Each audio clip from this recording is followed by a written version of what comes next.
Hello दोस्तों, आप सभी को मेरा नमस्कार। आज हम ज्योग्राफी का चैप्टर 1 पढ़ने वाले हैं, जिसका नाम है संसाधन एवं विकास। इसके कुछ स्मरणीयता स्टार्ट करते हैं। हमारे पर्यावरण में उपलब्ध हर एक चीज़ जो भी हमारी ज़रूरतों को क्या करती है, पूरा करती है, में यूज़ की जाती है पूरा करने में, और जिसको बनाने के लिए टेक्निक उपलब्ध है जो आर्थिक रूप से संभाव्य भी है और सांस्कृतिक रूप से वैल्यूएबल भी है, तो उसे हम क्या कहते हैं, संसाधन कहते हैं। एक बार फिर मैं रिपीट करती हूँ, क्या कहा मैंने कहा कि पर्यावरण में उपलब्ध प्रत्येक वो चीज़ जो हमारी ज़रूरतों को पूरा करे और जिसको बनाने के लिए प्रौद्योगिकी भी उपलब्ध हो और वो संभाव्य भी हो और सांस्कृतिक रूप से उसे मान्य भी माना जाए, तो उसे हम संसाधन कहते हैं। क्लियर?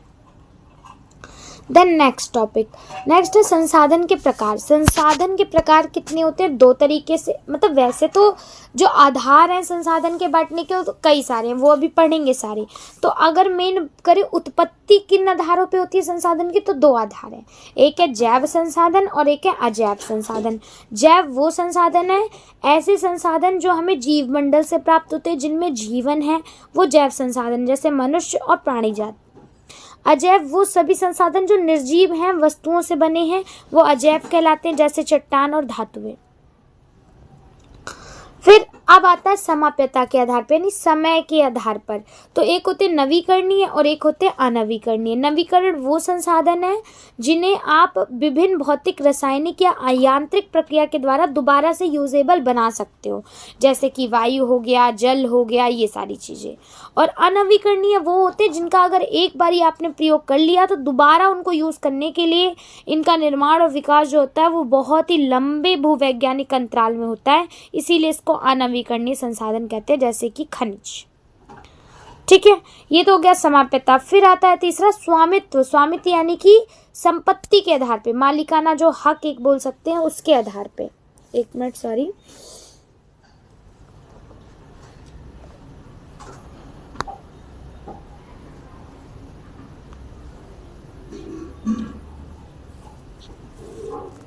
हाँ, तो हम लोग मालिकाना हक की बात कर रहे थे कि स्वामित्व के आधार पे कितने भागों में बांटा जा सकता है, कि मतलब जिसकी ऑनरशिप हो, यानी वो उसका मालिक हो। तो पहला होता है निजी स्वामित्व, यानी वो वाले संसाधन होते हैं जिस पर किसी भी एक संसाधन पर किसी एक व्यक्ति का अधिकार होता है, उसे कहते हैं प्राइवेट है, वो है ना, निजी स्वामित्व है।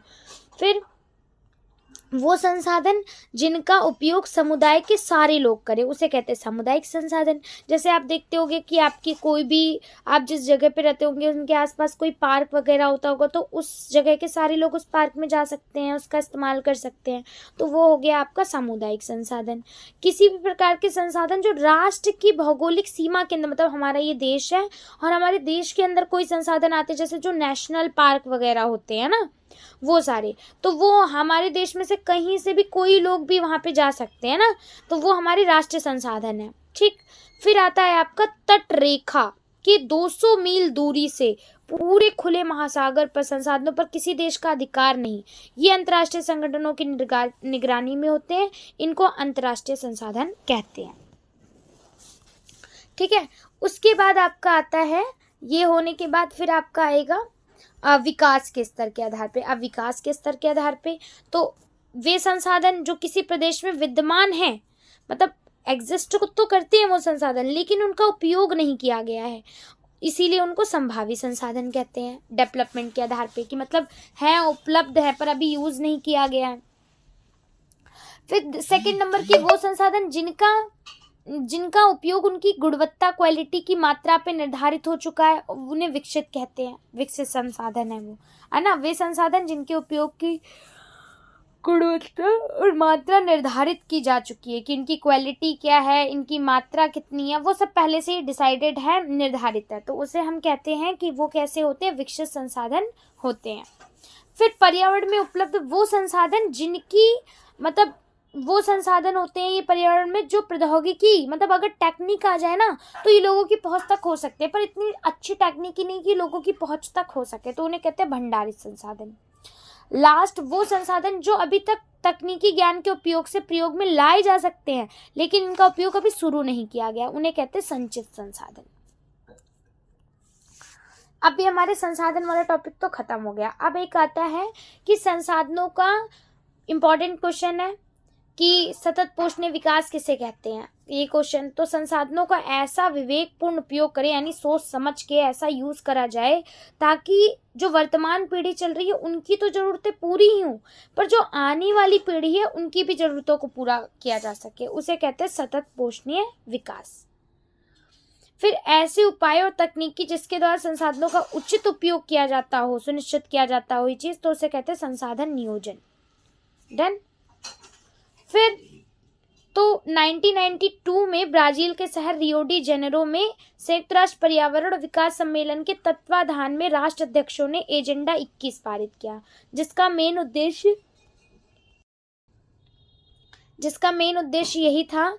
ये जो ब्राजील के शहर में रियो डी जेनेरो में जो ये पर्यावरण आंदोलन हुआ था, सम्मेलन हुआ था, उसका मेन उद्देश्य ये था कि एजेंडा 21 को पारित किया जाए, जिसका उद्देश्य समान हित को, पारस्परिक आवश्यकताओं यानी लोगों के एक जैसे हितों, सबकी जो एक दूसरे से जुड़ी जरूरतें हैं वो सबकी जिम्मेदारियों को मतलब जिम्मेदारियों के अकॉर्डिंग निभाते हुए वो दुनिया में सब एक दूसरे की एक देश दूसरे देशों की हेल्प कर सके, और ताकि पर्यावरण को भी नुकसान ना हो, गरीबी और रोगों से निपटा जा सके। तो उसे कहते हैं हम मतलब उसे ही इन्होंने एजेंडा 21 का नाम दिया था, जिसमें ये सारी चीजें डिसाइड करी थी।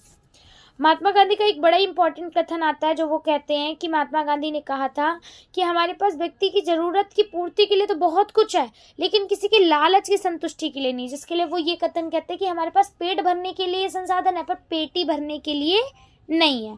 तो उसका अर्थ यहाँ पे दे रखा है क्या है कि हमारे पास व्यक्ति की जरूरत को पूरा करने के लिए बहुत कुछ है, लेकिन किसी के लालच की संतुष्टि के लिए नहीं है। अब भू उपयोग में क्या आता है? वन भूमि का उपयोग वन के लिए कर सकते हैं। कृषि के लिए अनुपलब्ध भूमि वो हो जाती है परती भूमि के अतिरिक्त अन्य कृषि योग्य भूमि और शुद्ध बोया गया क्षेत्र, ये सब भू उपयोग के अंदर आ जाते हैं। ठीक है। अब उसके बाद आपका आता है भू निम्नीकरण होता है, यानी कि भूमि का उपजाऊपन कम हो रहा है, निम्नीकरण हो रहा है, डिग्रेडेशन हो रहा है। तो उसके क्या कारण है? क्योंकि बहुत ज्यादा खुदाई उदाई होती है, खनन होता है, माइनिंग होती है, इस कारण बहुत ज्यादा पशुओं को चराते हैं, अतिचारण उसकी वजह से भी होता है। अति सिंचाई, जब ज्यादा सिंचाई कर देते हैं, इरिगेशन कर देते हैं, तो उसकी वजह से भी होता है ना। और औद्योगिक प्रदूषण, इंडस्ट्री में जो पॉल्यूशन हो जाता है उसकी वजह से भी होता है ना। और मतलब इंडस्ट्री में पॉल्यूशन हो जाता है इसलिए नहीं, इंडस्ट्री से पॉल्यूशन जो निकलता है उसमें से जो केमिकल्स वगैरह मिलते हैं तो वो जमीन वगैरह के अंदर जो चले जाते हैं, तो भूमि का उपजाऊपन कम हो जाता है। वनोन्मूलन, यानी वन को धीरे धीरे क्या कर रहे हैं हम लोग, ये जो वन वगैरह होते हैं उनको धीरे धीरे क्या करा जा रहा है, पेड़ वेड़ को काटा जा रहा है, समाप्त किया जा रहा है, तो उससे भी भू निम्नीकरण हो रहा है। धन्यवाद। आज की वीडियो में इतना ही हम पढ़ेंगे।